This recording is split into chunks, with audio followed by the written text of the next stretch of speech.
Assalamualaikum warahmatullahi wabarakatuh. Kali ini saya akan menyampaikan materi mengenai arsitektur kuil, khususnya di India Selatan.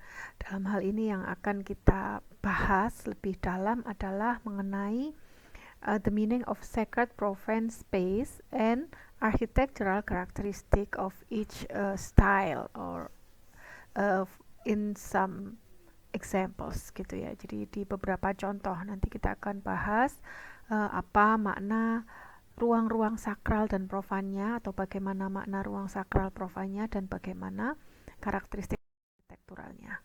Oke, saya mulai dari pengertian yang paling mendasar mengenai arsitektur. Ya, apa itu arsitektur? Arsitektur itu adalah artefak budaya. Artinya arsitektur itu adalah perwujudan dari karya, cipta, dan karsa manusia. Jadi arsitektur itu tidak hanya sekedar memenuhi kebutuhan fisik mengenai tempat tinggal, tapi di dalamnya juga terkandung ekspresi dari tata nilai sosial, kemudian tata nilai kemanusiaan, dan nilai-nilai budaya yang khas pada setiap etnis atau pada setiap suku bangsa.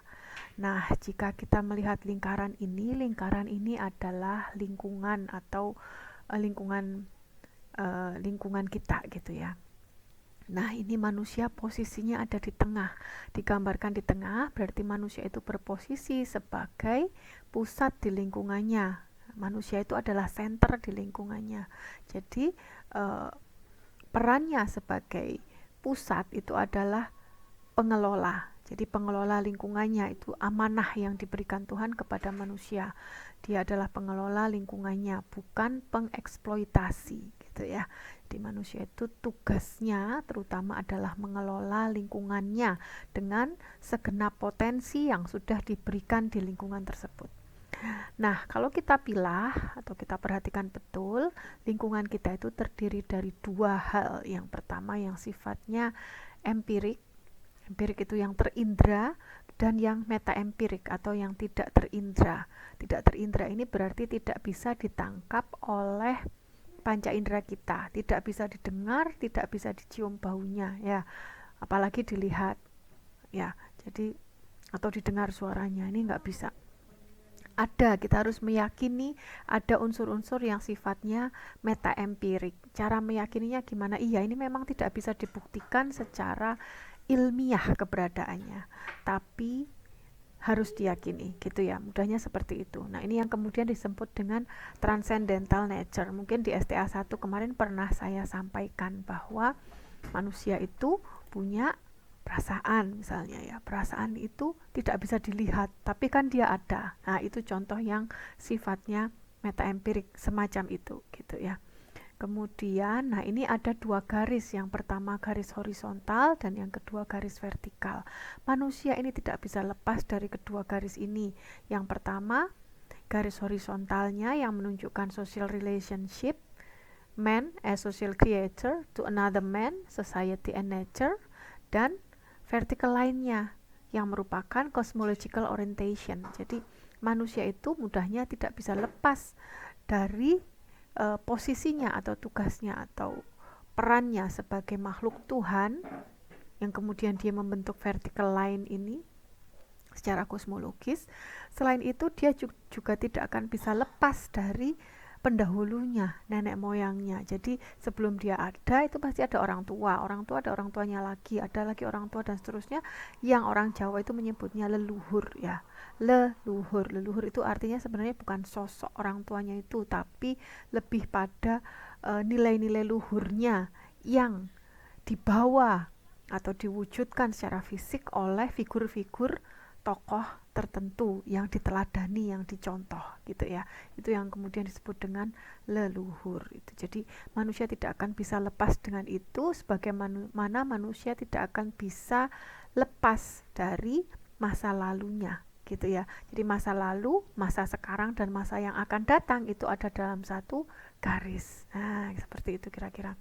Nah, konsep-konsep cosmological ini seluruhnya teraplikasi, disadari atau tidak, pasti teraplikasi pada kehidupan sehari-hari, termasuk dalam arsitektur.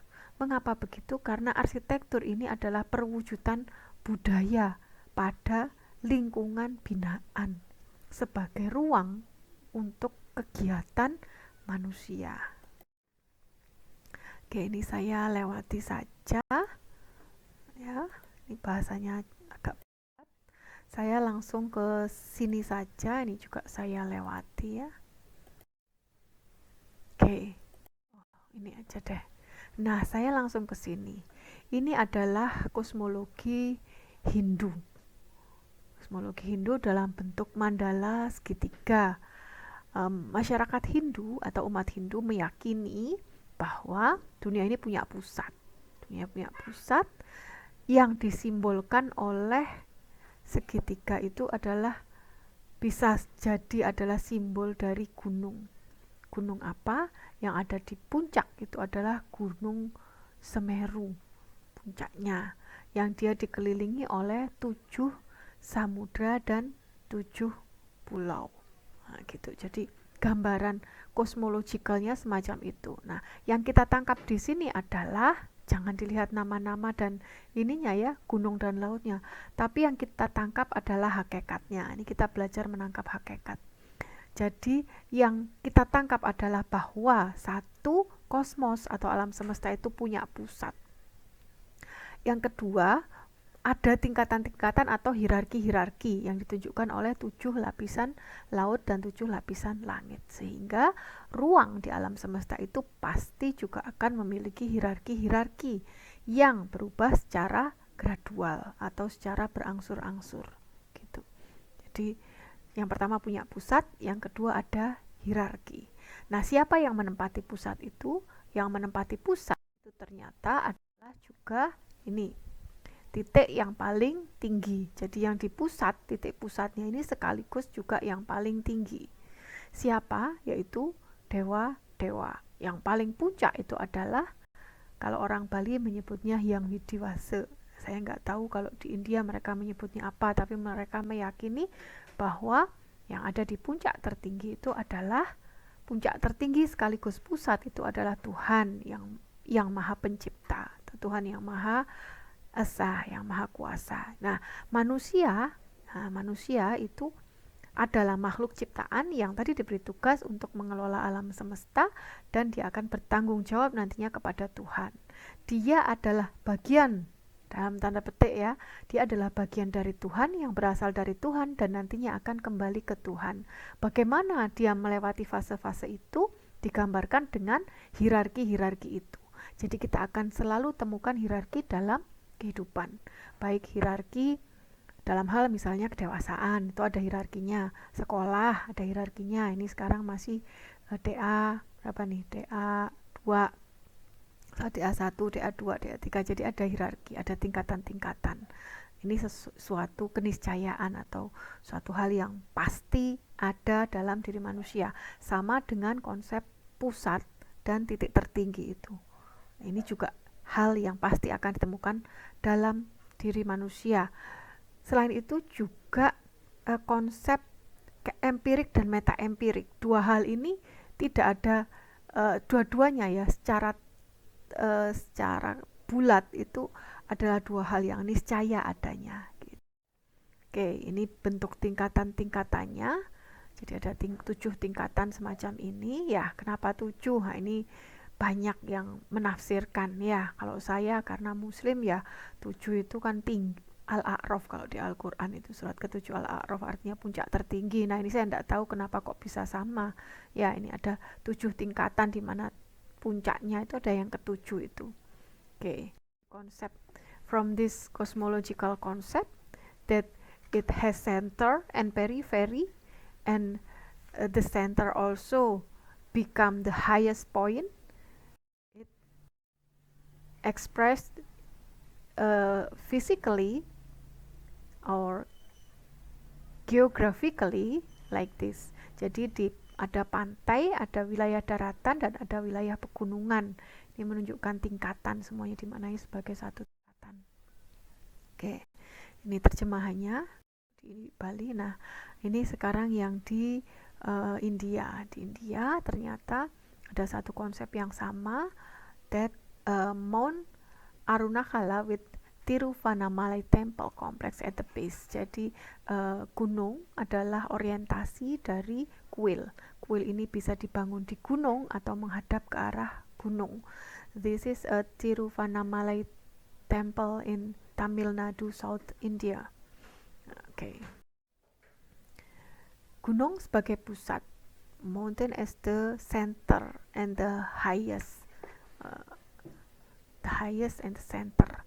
Oke, pada tata ruang kuil ini ada satu konsep dasar gitu ya, ada satu konsep dasar. Coba diidentifikasi dulu bahwa di sini ada pagar di luarnya, kemudian di lapisan luarnya ada pagar, kemudian ada ruangan-ruangan yang juga membentuk pagar pada lapisan kedua, dan di 4 titiknya ini ada kuilnya gitu ya. Di 4 titik ini ada kuilnya, ini ada bangunannya di sini. Nah, sebagai penanda sesuatu gitu ya. Ini contoh yang lain, stupa Sanchi juga menunjukkan satu bentukan meninggi seperti bukit atau hilly formation gitu. Kemudian ini di Angkor Wat Kamboja juga sama. Perhatikan di sini juga ada pagar keliling di bagian luar, kemudian ada lapisan kedua di bagian dalam, bahkan sampai lapisan ketiga, dan ini ada titik puncaknya di tengah-tengah. Ya, perhatikan dulu. Kemudian oke, ini. Jadi untuk ruang sekarang. Ruang, bagaimana tata ruang kuil di India Selatan terutama ya. Yang pertama, tadi kuil ini pasti selalu dibatasi oleh pagar. Pagar ini sebagai transisi atau sebagai penanda transisi ya, sebagai penanda transisi dari ruang yang sifatnya publik di luar ke ruang yang sifatnya privat di bagian dalam ini. Gitu. Jadi ini adalah transisi ruangnya. Transisi ruangnya berupa pagar dan pasti ada pintu gerbangnya ya. Ini ada pintu gerbang. Ada pintu gerbangnya. Kemudian, ini ada bagian-bagiannya. Bagiannya ini ada yang berubahnya secara gradual semacam ini. Jadi dari ruang yang sifatnya sangat publik di bagian luar dibatasi oleh pagar di bagian sebagai transisi atau penanda peralihan ruangnya, kemudian masuk ke halaman dalam. Nah, di halaman dalam ini kemudian untuk menuju ke kuil utama itu melewati teras. Ada teras depan, teras luar, kemudian teras yang lebih lebar dan lebih tertutup, kemudian ada mandapa. Nah, ini yang di sini bisa disebut arda mandapa ya. Kemudian ada mandapanya. Mandapa itu kalau di Jawa berubah nama menjadi pendopo, yaitu ruangan di bagian paling depan dari rumah Jawa. Jadi ada mandapa, kemudian ada garbagriya atau gua garba gitu ya. Gua garba ini di sini. Ini adalah kuil utama di mana di situ terdapat patung sebagai simbol dari dewa. Oke. Nah, coba perhatikan sekarang perubahan ruangnya. Dari yang luar ini sifatnya publik, ketika masuk ke dalam ini pasti akan sudah terfilter. Perilaku atau aktivitas yang bisa dilakukan dengan bebas di luar itu tidak akan lagi bisa dilakukan di dalam pagar ini gitu ya. Jadi ada pembatasan dalam tanda petik. Kemudian masuk ke bagian ini sudah mulai lebih dijaga lagi. Di sini ini adalah yang dilakukan adalah berdoa ya, mulai persiapan doa dan lain-lain. Nah, di mandapa ini berdoa secara bersama-sama di sini. Nih, jadi sudah semakin khusyuk gitu ya. Jadi aktivitasnya semakin terarah atau terfokus pada aktivitas ritual gitu, ritual keagamaan. Dan yang di sini ini sudah ruang yang sangat atau yang paling privat dan sekaligus yang paling sakral. Jadi lihat perubahannya terjadi secara gradual gitu ya. Gradual itu secara berangsur-angsur, ada hierarki ruangnya. Dan ada penandanya. Penandanya apa? Transisi ruang. Kalau yang antara ruang luar kuil dengan dalam kuil ini penandanya adalah pagar keliling ini, kalau antar ruang yang di sini, teras yang paling depan ini adalah transisi ruang yang berbentuk ruang. Ya, perhatikan, transisi ruang yang berbentuk ruang yang mengantarkan peralihan ruang dari halaman menuju ke ruang semi terbuka. Gitu. Kemudian teras yang ini juga adalah perantara dari teras depan ini yang sifatnya lebih publik ke ruang yang sifatnya lebih private, that is mandapa. Ya, jadi ada transisi ruang yang berupa ruang. Kemudian antara mandapa dengan garbagriha ini juga ada transisi ruang. Ya, ada transisi ruang juga di sini, that we call antaba or antaralah. Gitu. Jadi selalu ada penanda untuk perubahan-perubahan ruang. Gitu. Ketika ruang mengalami peralihan makna atau perubahan makna, ada sesuatu yang menandai di situ. Itu yang disebut dengan transisi ruang. Bisa berupa pagar dan pintu gerbangnya, bisa berupa ruang, bisa juga berupa kenaikan lantai, atau bisa juga berupa jajaran kolom saja, bisa berupa patung-patung juga. Jadi ada banyak sekali simbol untuk transisi ruang. Oke, dari sini kita sudah dapat beberapa poin dari ekspresi hal-hal yang sifatnya mendasar tadi. Yang pertama tentang konsep pusat.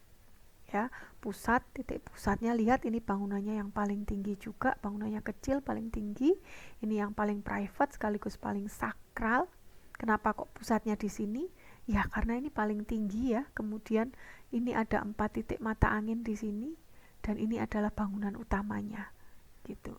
Jadi ketinggiannya itu dalam hal kuil ini adalah simbol titik tertingginya itu di bangunan yang tinggi juga. Gitu. Kemudian poin kedua adalah tentang hierarki ruang. Hierarki ruang. Jadi ruang itu berbeda-beda maknanya dan perubahan makna ruang dari satu ke yang lainnya itu di kasus kuil ini perubahannya terjadi secara gradual atau secara berangsur-angsur atau bertahap. Dan setiap perubahan ruang itu ditandai oleh transisi ruang. Transisi ruang itu bisa berupa pagar, kemudian ruang, lantai yang dinaikkan, material yang berbeda, patung, jajaran kolom, dan lain-lain. Ya, dan hierarki ruang itu menunjukkan atau merupakan terjemahan dari konsep hierarki tadi, 7 lautan, 7 samudra, kemudian tingkatan-tingkatan juga yang ada di gambaran kosmosnya Hindu maupun Buddha tadi. Oke, ini bagian pertama kita. Terima kasih. Assalamualaikum warahmatullahi wabarakatuh.